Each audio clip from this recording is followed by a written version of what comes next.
నమస్తే.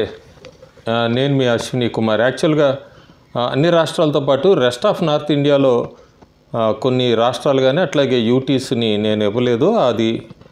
దానికి సంబంధించిన ప్రిడిక్షన్ అండ్ అనాలిసిస్ ఇచ్చేసి ఆ తర్వాత నార్త్ ఇండియా టోటల్గా ఇస్తాను నెక్స్ట్ ఐటెంలో. అయితే దీనికి సంబంధించి ఇప్పుడు జమ్మూ కాశ్మీరు అట్లాగే లడక్, ఈ చండీగఢ్, ఈ యూటీస్వి, అట్లాగే రెండు రాష్ట్రాలు ఉత్తరాఖండ్ అట్లాగే హిమాచల్ ప్రదేశ్, ఈ రెండింటి గురించి కూడా నాకు అందిన సర్వే, అట్లాగే ఎవరు ఎన్ని స్థానాలు గెలవచ్చు ఇప్పటికిప్పుడు ఎన్నికలు జరిగితే అన్న దాని మీద అనాలిసిస్ ఇచ్చే ముందు ఇక్కడ దీనికి సంబంధించి ముఖ్యంగా మాట్లాడుకోవాల్సింది జమ్మూ కాశ్మీర్ గురించి. జమ్మూ కాశ్మీర్లో చాలా మార్పులు వచ్చినాయి. అంత మార్పులు వచ్చినాయి అంటే 370 ఆర్టికల్ రద్దు తర్వాత హిందువులు, ముస్లింలు అందరూ కూడా సుఖ సంతోషాలతో ఉన్నారు, అక్కడ హ్యాపీగా ఉన్నారు. జమ్మూ కాశ్మీర్ కూడా టోటల్గా ఇన్ఫ్రాస్ట్రక్చర్ మొత్తం డెవలప్ అయింది, బిజినెస్ పరంగా బాగా డెవలప్ అయింది, టూరిజం బాగా పెరిగింది, ఎంటర్టైన్మెంట్ పరంగా జమ్మూ కాశ్మీర్ ప్రజలకి అక్కడ సినిమా హాల్స్ ఓపెన్ అయినాయి, ఎడ్యుకేషనల్ ఇన్స్టిట్యూషన్స్ వచ్చినాయి. ఇదివరకు స్టూడెంట్స్ అందరూ కూడా ఈ రాళ్లదాడులను, టెర్రరిస్టులకు, వీటికి సంబంధించిన వాటిలో పాల్గొంటూ ఉండేవాళ్ళు. అలాంటి వాళ్ళు చక్కగా ఎడ్యుకేషనల్ ఇన్స్టిట్యూషన్స్కి వెళ్తున్నారు, చదువుకుంటున్నారు. So infrastructure, business, tourism, entertainment అన్నీ పెరిగినాయి. అంతేకాకుండా ఎవరి పండగలు వాళ్ళు హ్యాపీగా గడుపుతున్నారు, అంటే జరుపుకుంటున్నారు. ఉదాహరణకి ముస్లిమ్స్ సంబంధించిన షియా వర్గం వాళ్ళది మొహరం పండగ 34 సంవత్సరాల తర్వాత జమ్మూ కాశ్మీర్లో చాలా ఫ్రీగా హ్యాపీగా జరుపుకున్నారు ముస్లింకి సంబంధించిన వర్గీయులు. అట్లాగే హిందువులు కూడా అయోధ్యలో రామ మందిర్ బాల ప్రాణ ప్రతిష్ఠ రోజు శ్రీనగర్లో కూడా స్వీట్లు పంచి రోడ్ల మీదకి వచ్చి వాళ్ళు కూడా వాళ్ళ ఆనందం అంతా కూడా వ్యక్తం చేశారు.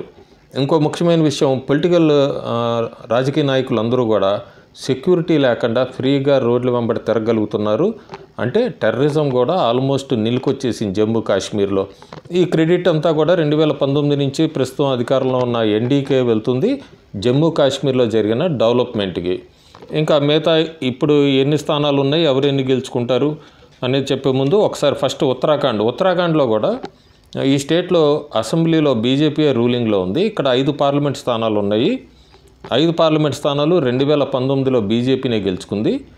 2024లో కూడా ఉత్తరాఖండ్లో 5కి 5 స్థానాలు, లోక్సభ స్థానాలు బీజేపీయే మళ్ళీ గెలుచుకోబోతోంది. ఇంకా అట్లాగే జమ్మూ కాశ్మీర్కి సంబంధించి జమ్మూ కాశ్మీర్లో 5 స్థానాలు ఉన్నాయి. 5 స్థానాల్లో బీజేపీ 2019లో 2 గెలుచుకుంది, మళ్ళీ 2024లో కూడా 2 గెలుచుకోబోతోంది. కాంగ్రెస్కు మాత్రం అప్పుడో 5 సీట్లు రాలేదు, 2024లో కూడా 0 సీట్సే.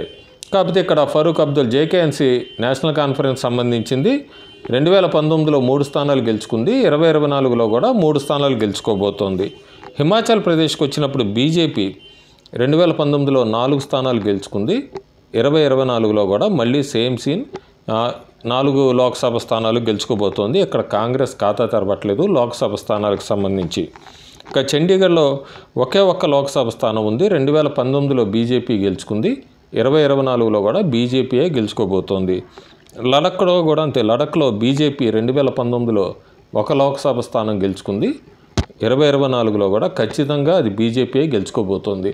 సో రెస్ట్ ఆఫ్ ఇండియాలో, నార్త్ ఇండియాలో సంబంధించి ఉత్తరాఖండ్, జమ్మూ కాశ్మీర్, హిమాచల్ ప్రదేశ్, చండీగఢ్, లడఖ్ ఇవన్నీ చూసుకుంటే 16 స్థానాలు ఉన్నాయి. 16 స్థానాల్లో బీజేపీ 13 గెలుచుకుంటోంది, జేకేఎన్సీ 3 స్థానాలు గెలుచుకుంటోంది.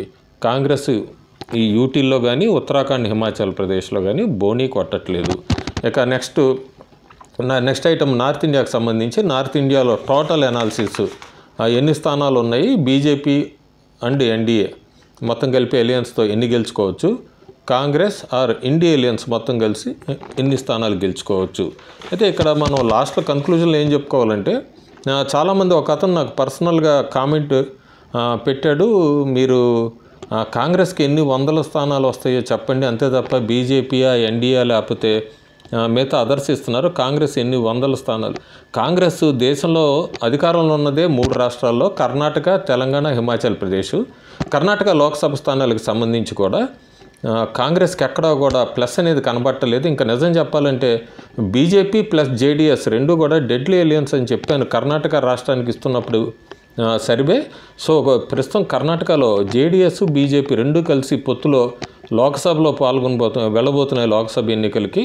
సో ఆల్మోస్ట్ 25 స్థానాల వరకు అని చెప్పాను కర్ణాటకలో. రాబోయే రోజుల్లో కాంగ్రెస్కి ఆ 3 స్థానాలు అనేది కూడా మనం చూడాలి. ఎందుకంటే అప్పుడే కాంగ్రెస్ పార్టీలో అంతర్గతంగా డిస్ప్యూట్ స్టార్ట్ అయినాయి. కొంతమంది మళ్ళీ బీజేపీలో చేరుతున్నారు కూడా.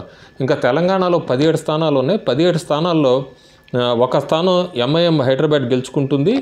ఇంకొకటి మెదక్ పార్లమెంట్ స్థానం బీఆర్ఎస్కి చాలా పాజిటివ్గా ఉంది. ఇంకా మిగిలిన 15లో కూడా కాంగ్రెస్ అండ్ బీజేపీ ఈ రెండిట్లో హోరాహోరీ ఉండబోతోంది. ఆల్మోస్ట్ కాంగ్రెస్కి 8 స్థానాల దాకా రావచ్చు, బీజేపీకి 7 రావచ్చు. అవి ఏమన్నా అటు ఇటు 1-2 మారచ్చు. సో కాంగ్రెస్కి దక్షిణాన్ని తీసుకున్నా కూడా కాంగ్రెస్ పార్టీ వరకు ఎలియన్స్ మాట్లాడట్లేదు, ఇండియా ఎలియన్స్ గురించి కాదు. కాంగ్రెస్ సొంతంగా ఒక 50-55 మార్క్ దాటేది అనేది ఇండియా మొత్తంలో నార్త్, ఈస్ట్, వెస్ట్, సౌత్ ఎక్కడ చూసినా కూడా కాంగ్రెస్ పార్టీకి ఇండివిజువల్గా అసలు 100 కాదు 50 నుంచి 60 మధ్యలోనే కనబడుతోంది టోటల్ ఫిగర్. సో అది ఇప్పటిదాకా బలం సౌత్ అనుకుంటున్నా. ఆంధ్రప్రదేశ్లో కూడా YSRCP and TDP Janasena alliances split చేసుకుంటే కానీ కాంగ్రెస్ కూడా ఎక్కడ గెలుచుకునే స్కోప్ కానీ అవకాశం కానీ లేదు. సో సౌత్లో కాంగ్రెస్ లేదు, అట్లాగే నార్త్లో కూడా ఆల్మోస్ట్ కాంగ్రెస్ ఎలిమినేట్ అవుతుందనే చెప్పచ్చు.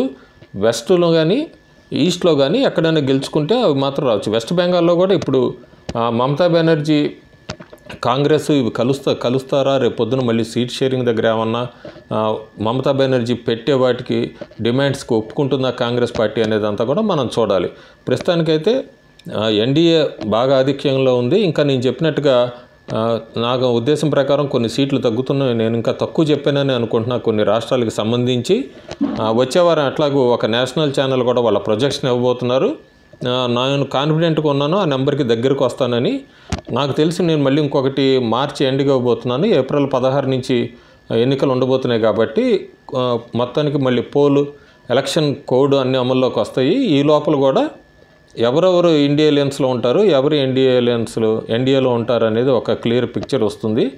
నేను అనుకున్న ఫిగర్ కన్నా కూడా ఫైనల్గా రేపు నార్త్ ఇండియాకి అట్లాగే టోటల్ ఇండియాకి ఇచ్చే ఫిగర్కి దగ్గరగా ఉంటానన్న కాన్ఫిడెంట్ అయితే నాకు ఈరోజు ఉంది. అది రాబోయే రోజులు ఇంకా పెరుగుతుందే తప్ప తగ్గటానికి ఎక్కడా కూడా ఎన్డీఏకి ఆస్కారం కానీ ఏమైనా స్కోప్ కానీ కనబట్టలేదు.